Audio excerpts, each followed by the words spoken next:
Поранешната економска директорка на клиниката за токсикологија, Бесија Илјази, призна дека е злоупотребила службената положба и овластување и доби условна казна. Од основното јавно обвинителство за телевизија 24 ја потврдуваат условната казна за Илјази и велат дека доколку таа ја прекрши, казната може да премине во затворска. Определена е условна казна со заштитен надзор по признавање на вина.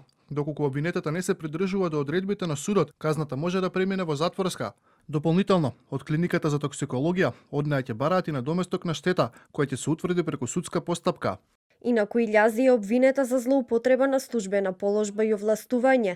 Таа во мај 2024 година склучувала договори за дело со лица за нивно работно ангажирање на клиниката и издавала платни налози со кои им исплаќала месечен надомест за нивен претходен наводен работен ангажман.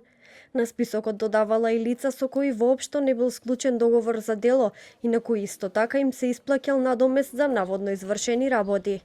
Менаџирањето на Илјази предизвика бурни реакции во јавноста.